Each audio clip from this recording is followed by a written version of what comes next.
एकदा व्ह्यू बघून घ्या, एवढं जबरदस्त वाटतंय ना, खतरनाक. सकाळचे 8:30 वाजलेत, 8:30-9, आणि सकाळ सकाळ एवढं भारी वाटतंय. आतमध्ये गेलात ना तुम्हाला थोडीशीसुद्धा थंडी वाजणार नाही, एवढं जबरदस्त. बाहेर मी आता ह्या याच्यावरती चालतो आहे ना, सॉक्स काढलेत बुटं वगैरे काढून, तर बर्फासारखं एकदम जाणवतं, एवढं गार आहे. आणि आतमध्ये एकदम गरम गरम मस्तपैकी. हे बघा. नमस्कार मित्रांनो, कशा आहात सगळे? मी प्रजेश पार्टे तुमच्या सगळ्यांचं स्वागत करतो आपल्या एका नवीन व्हिडिओमध्ये. मित्रांनो, आज आपण आलो आहे नाशिक जिल्ह्यातील सिन्नर या ठिकाणी, आणि इथे आज आपण पाहणार आहोत गोंदेश्वर महादेव मंदिर, जे तब्बल 12व्या शतकातलं आहे असं सांगितलं जातं.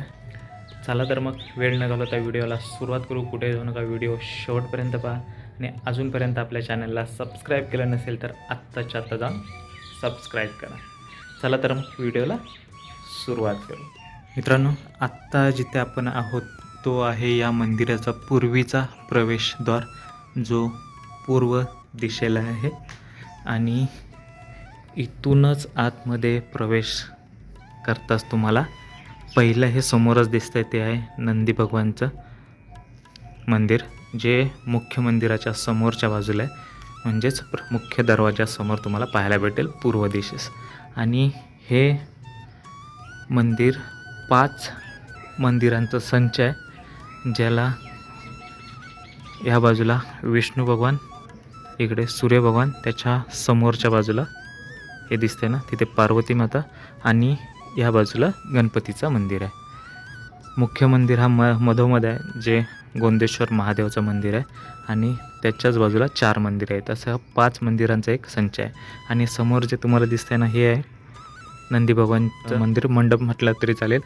मित्रांनो, असं सांगण्यात येतं की हा जो समोर तुम्हाला मंदिर दिसतंय त्याच्या मधूनच आत्ता सूर्य थोडासा आपल्या उजव्या बाजूला आहे. जेव्हा हे समोरच्या म्हणजे हा गेट आहे ना, प्रवेशद्वार, त्याच्यावरती सूर्य असेल त्यावेळी ह्या मंडपातून डायरेक्ट शिवलिंगवरती किरणे स्नान करतात असं सांगण्यात येतं,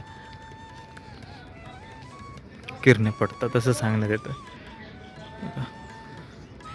एवढं जबरदस्त मित्रांनो आहे ना याच्यावरती केलेलं एक एक काम. हे बघा, 3 नंदी आहेत, जे आता तुटलेल्या अवस्थेत तुम्हाला पाहायला भेटतील.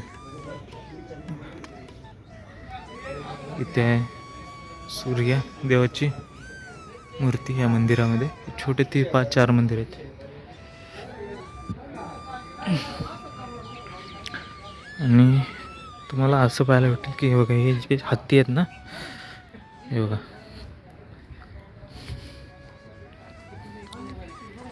हे बघा, पूर्ण 4 बाजूला तुम्हाला हत्ती बघायला भेटेल.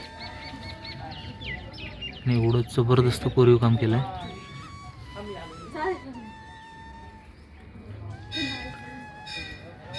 जसं की तुम्हाला वाटेल या हत्तीने त्यांच्या पाठीवरती हे मंदिर तोलून धरलं आहे. हा या मंदिराचा दुसरा दरवाजा, आणि ही मागची बाजू. समोरच तुम्हाला पार्वती मातेचं मंदिर पाहायला भेटेल. आणि हे बघा, हे आता मी तुम्हाला दाखवतो, 1 शॉट आहे मित्रांनो. हे बघा, हे मगरीचं तोंड आहे. पूर्वी गंगेचं वाहन होतं मगर, असं सांगण्यात येतं, मानलं जायचं. त्यामुळं जो शिवलिंगमधून पाणी बाहेर येतं तो ह्या मगरीच्या मुखातून बाहेर येतो, मकरमुख याला म्हटलं जातं. आणि एवढं जबरदस्त आहे ना मित्रांनो. हे पूर्ण मंदिर गुलाबी रंगाच्या दगडापासून बनवण्यात आलं आहे, त्यामुळे ते नरम असतं, झिजायला लवकर झिजतं. हे बघा, आता तुम्हाला अशा अवस्थेत पाहायला भेटेल. आणि पूर्ण म्हणजे मंदिराचा पाया आहे ना, त्या पायाच्या वरच्या बाजूला एकाच हाईटवरती हे असे हत्ती बनवलेत, जे तुम्हाला असं वाटेल की हे मंदिर हत्तीच्या पाठीवरती बनवण्यात आलं आहे. एवढं बारीक बारीक काम केलं ना. हे बघा,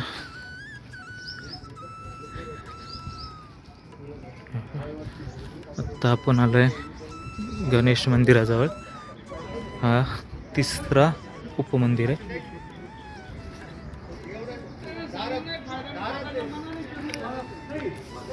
हे बघा, ते बसायला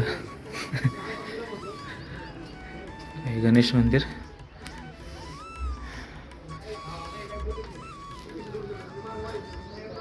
चार उपदिशांना चारही मंदिरं बनवण्यात आलेत आणि हा मुख्य मंदिर मधोमध आहे.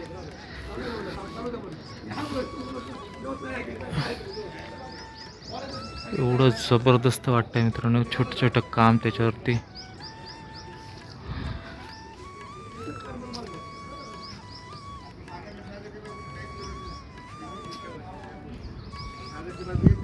समोर तुम्हाला विष्णू मंदिर पाहायला भेटतंय आणि आता आपण चाललोय मुख्य मंदिरामध्ये, ज्याचं नाव आहे गोंदेश्वर महादेव मंदिर.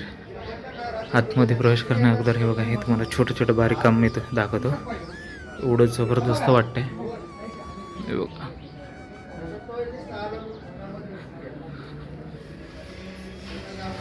मध्ये आल्यावर तुम्हाला हे बघा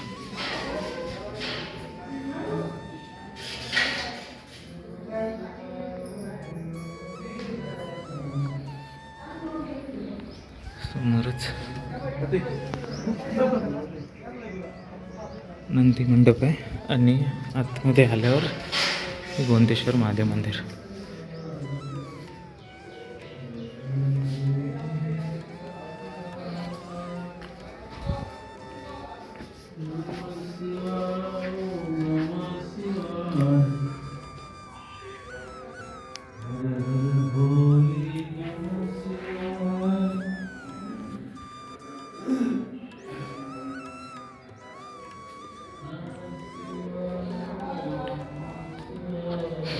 मित्रांनो, सभा मंडपातील काम पहा, एवढं जबरदस्त केलं आहे ना हे बघा.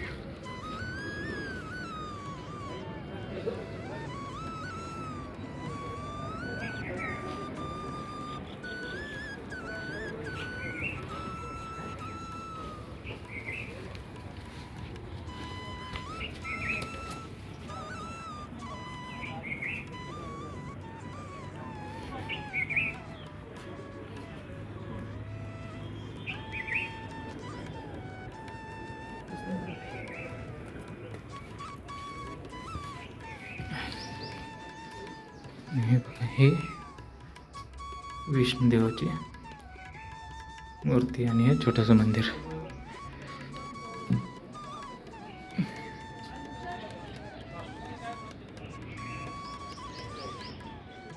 चला मित्रांनो, आता भेटू पुढच्या व्हिडिओमध्ये. तोपर्यंत सगळ्यांना हर हर महादेव, जय महाराष्ट्र.